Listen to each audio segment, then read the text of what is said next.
आमच्या पक्षाला एक मंत्रिपद मिळावं, एक MLC मिळावा ही आमची मागणी आहे. एक तर लोकसभेला आमच्या पक्षाला एक जागा ते दिली नव्हती. विधानसभेला आमच्या पक्षाला 2 जागा दिल्या, पण त्या न मागितलेल्या जागा दिल्या आणि त्या ठिकाणी उमेदवारी आमची नव्हती. त्यामुळं मला असं वाटतं की माझा पक्ष जो आहे हा छोटा पक्ष असला तरी बॅलेन्सिंग पॉवर ठेवणारा माझा पक्ष आहे. RPI मध्ये किती गट असले तरी माझा गट यांच्या बाजूला गेलेला आहे, त्यांना सत्ता मिळालेली आहे. काँग्रेस सोबत असताना काँग्रेसला सत्ता मिळालेली आहे, राष्ट्रवादीला सत्ता मिळालेली आहे. मी BJP शिवसेनेसोबत आल्यानंतर त्यांना इथं सत्ता मिळालेली आहे.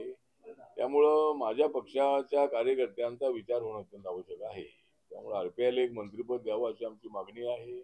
आणि पाहूया, मी देवेंद्र फडणवीस यांच्याशी बोललेलो आहे, कारण आम्ही BJPच्या अलायन्स मध्ये आहोत. एकनाथ शिंदे आणि अजितदादा पवार हे नंतर आमच्या महायुतीमध्ये आलेले आहे. तर आता एखादं मंत्रिपद आम्हाला मिळावं आमच्या अशी अपेक्षा